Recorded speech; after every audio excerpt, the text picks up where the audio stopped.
Hey guys, how y'all doing? I'm here to give you guys a recap on the new episode of Nanatsu no Taizai, Imashime no Fukkatsu, or you can call it the Seven Deadly Sins, Revival of the Commandments, which is on episode 3. Now, I let you all know right now, right here and then, is that it adapted chapters 113 to 116, ending with 116. So yeah, pretty much it actually adapted four chapters correctly in a certain sense, but all I can really say and tell you right now is it kind of went by pretty fast. So that's the reason why I took a long time after watching the subbed episode or something, or translated episode, to go look into the chapter to see what chapters it adapted, see if there was anything missing. And so far, nothing was really missing. So if anything else, let's just get this started.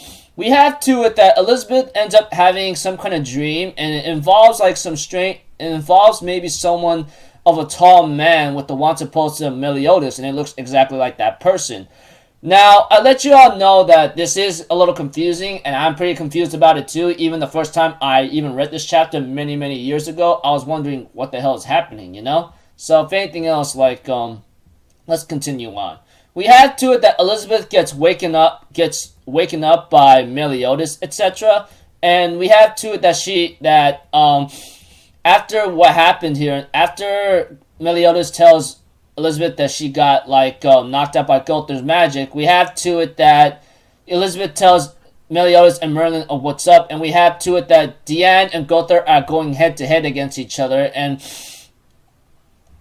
it seems that to me we have to it that Diane ends up summoning her twins Philip and Rose to attack Gothar, and Gothar ends up using Hijack to manipulate them to attack Diane, and Diane hits Gothar with the punch right now, and Merlin and Meliodas arrives right on time after the clash ended. And we have to it that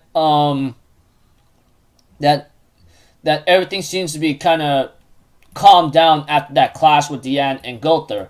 And we have to it that Meliodas asks Gothar, "Do you have any idea what the hell you've done?" And we have to it that Gothar says, "Lock me away then, alone, somewhere no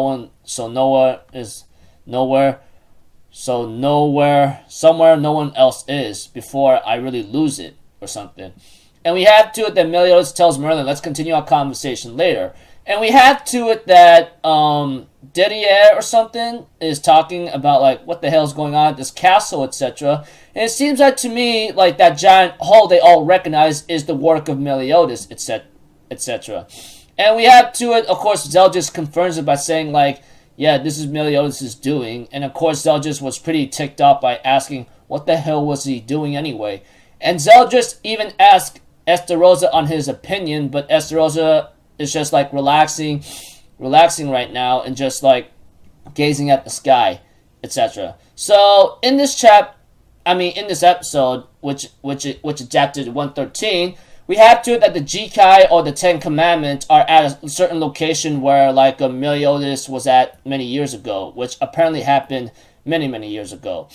And we see to it that it goes into this chapter right here, which is chapter 114, where Gothar returns the memories of Gilead and Zeal, and Gilead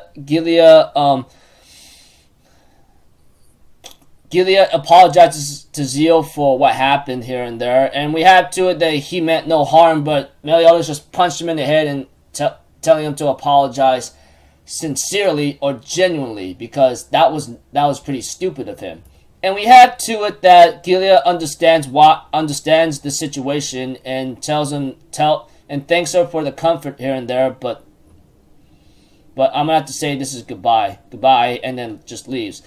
Slatter of the Dawn Roar appears right in front of them and asks him what's going on. And we have to it that Slatter on the other hand is somehow in service to Merlin in a certain way, and we have to it that Meliodas asks Slatter does she have some kind of blackmailing over you? And we have to it that Slatter says, "Oh, no. I was just captivated by Merlin's power by just getting rid of the freaking barrier that was surrounding the king." And he therefore asks if he could call her at Big Sister, and of course Merlin says, just call me whatever you wish. And we have to it that, like, what do you want me to do, sister? And Merlin says, come here, Gother. And she puts absolute cancel on Gother. And I'm pretty sure all you anime onlys are going to be surprised that if you watch the episode, and I hope you did beforehand, that this is actually, that Gother is actually a doll. And we have to it that, like, Merlin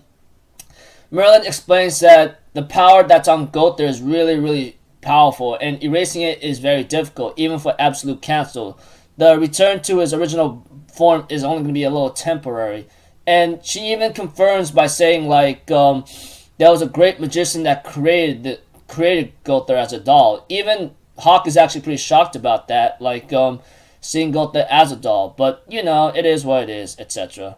So, we have to it that,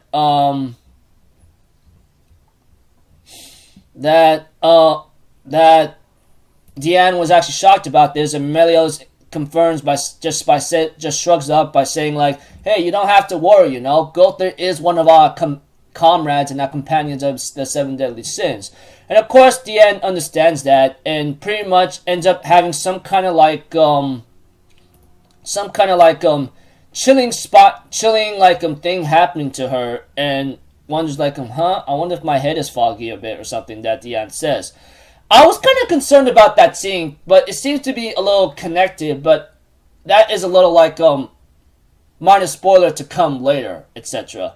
Because, like, I thought that scene right there was like, new filler, which has connections, but it's actually adapted from chapter 114. And we had to it that Meliodas asked Slatter, you want to come along? I mean, we're down by a couple members, and it'll be a great help if you came along. And of course, like Slatter says, of course. I mean, I was ordered by the king to aid you guys in either way. And we have to it that Elizabeth asked Meliodas if she could come along, but Meliodas says the protection of Leonis is over. You don't have to put yourself in harm's way. And Elizabeth goes like, I'm your comrade too. Am I the only one who thinks that way? Or do you think you need some extra baggage that will weigh you down? And he says, yes. And we have to with the Deanne freaking punches Meliodas, and then freaking Hawk kicks him in the air by calling him an idiot and says, read the damn atmosphere, will ya? Sheesh. Are you Gother? And we have to it that Slatter went to go comfort Elizabeth for a bit and says, what an insensitive man, you know? But Elizabeth says, no, I mean, I know he's doing this to protect me, so it's only natural for him to do so. And we have to it that Slatter tells him that you should tell him how you really feel about your actions instead of words. And Elizabeth's like, actions? And we have to it that Slatter makes a theory by saying women are swooned by men's words while men are swooned by women's actions, you know? That's just a theory of mine, or just my kind of opinion. And they end up both laughing at his opinion or theory or whatsoever. And Merlin says, oh, we got teleport to Camelot right away. There's some kind of abnormal power going on. And we have to it that Deanne's like, huh? Right away? What's going on? And they end up teleporting right in Camelot, and Arthur of the Holy Knights of Camelot tells them, get ready to position yourself and face against this giant monster whatsoever. And one of the soldiers says, hey, look, King Arthur, look in the sky. And they go like, hey, look, a flying pig. And we have to it that that Meliodas and everyone else gets ready to clash against this giant figure, while Hawk is actually surprised to see how big this monster is. He ends up explaining that, you know, this monster's power level is 5,500. You do realize that, right? Even freaking Hawk was really scared right now. And we have to it that they're distracting the monster long enough for it not to do any damage, but it already destroyed the shield that was protecting Camelot, which goes down by 3 hits apparently, since the area is really, really huge, etc. And we have to it that Meliodas asked Merlin for help, and we have to it that he managed to full counter the monster's powerful fireball. And we have to it that Merlin orders Slatter to take Elizabeth inside the shop as she's about to steer this thing a little rough. And we have to it that they're distracting the monster with Hawk's mama flying everywhere here and there. And Meliodas says, "Come on, Albion is weak point is at its core, hitting inside its chest, and hit everything with you got." But apparently, the Albion monster realizes this and tries to hit and gets Arthur. But we have to it that Meliodas saves Arthur, but his sword actually broke, and Arthur apologizes for being like a burden by getting grabbed by Albion, and his sword is broken. And we have to it that Meliodas explains that, don't worry about it. This sword was really damaged when we was fighting Hendrickson anyways. And he thanks the sword that is the image of Liz and Elizabeth by saying, thank you for carrying me all this time. And we have to it that that Arthur asks, what about your weapon though? And we have to it that Merlin says, I'll just return this to you. For now, I'll give it back. And I'll let you know this is a very high interest rate that I had to buy. You sold it at a pawn shop in Camelot, and I held it on for you to buy it back. And we have to it that Meliodas gets his weapon back, the sacred treasure back, called Lost Vein or something. And we have to it that Meliodas ends up having to defeat the monster easily and went up against Albion's 5 freaking cannon-like things or something when he created on his back or on his face whatsoever. And therefore, we have to it that Meliodas with the sacred treasure, obviously, ends up having multiple Meliodases, 5 of them, and they all use full counter and destroyed the monster. And we have to it that Arthur asked what kind of ability did you pull off right now? And we had to it that Slatter was actually surprised that it was Meliodas' sacred treasure that made him pretty strong here and there, etc. And we had to it that after Meliodas defeats the monster whatsoever, Albion monster, which was called in this episode, we have to it that it goes to a scene with with King and Jericho, and pretty much King asks Jericho, you sure you want to stay behind in the forest? You won't regret it, you know that, right? And Jericho's like, I'm not part of the Holy Knights anymore, and besides, I'm getting sick and tired of having to choke down my lifestyle with the brother or something. And one of the fairies ends up teasing the human, telling him, go home, human. And we had to it that there was some kind of major small earthquake happening, but it was actually King telling Jericho that the forest is growing. And we had to it that the king knows that this forest will not grow in 20 years here and there, so it's kind of confusing. But we have to it that Ende, which is King's friend, tells him that once every few years or so, that person comes back and gives life to the forest, and that's when King realizes that Bond is actually giving blood to the fairy forest for nutrition for the forest to grow.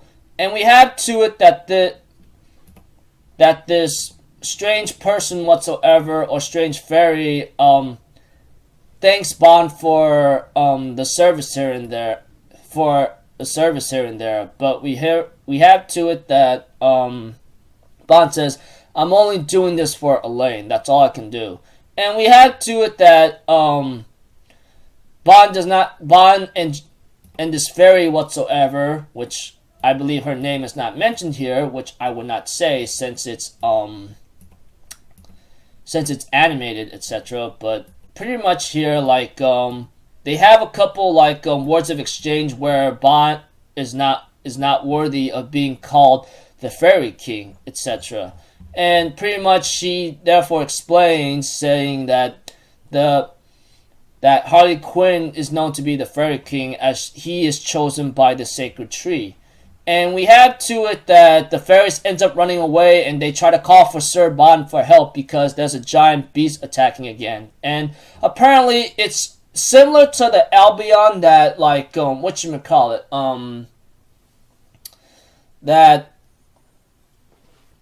that Meliodas, Merlin, and the others fought, apparently. But apparently this one's more tall and skinny looking. So that's all I can really say. So pretty much, like I said, they adapted chapters 113 to 116. So they adapted 4 of those chapters all into this one episode, surprisingly. And nothing was actually missing. Nothing was actually missing in those chapters during it was playing this episode. So in other words, sorry for being confusing, is that it was not missing any scenes so far after adapting those 4 chapters, 113 to 116, which is pretty good and pretty slick. I'm really happy for that, and etc. So, yeah, pretty good. Anyways, I'm really looking forward to next episode because that's where it says like the freaking like whatchamacallit, the title's given like the commandments, 10 commandments start or something. So those of you guys who are anime onlys, like I said, get ready for what's to come and etc. And of course, like I did give out maybe some minor spoilers a bit about like about a couple things here and there about this episode compared to the manga, because like they did adapt chapters 113 to 116, etc. So, like I said, looking forward to the next episode. I would like to give out like some minor excitement what's to come to anime onlys, but I'm gonna have to save that for later when the time really comes. I mean, like, that's all I can really say for the time being, because yeah, I'm pretty sure all you manga readers will know what I'm talking about. So overall, I thought the episode was pretty good. They, like I said and repeating myself the 3rd time or the 4th time already, that it adapted chapters 113 to 116, and I don't know what chapters it's going to adapt next episode, but one thing for sure, it might be 3 to 4 chapters. We'll have to see. So until then, I'll see you guys in my next video. So I'm Alpha Zero, people. Have a good day, and I'll see you guys next time. All right, peace out. Bye bye.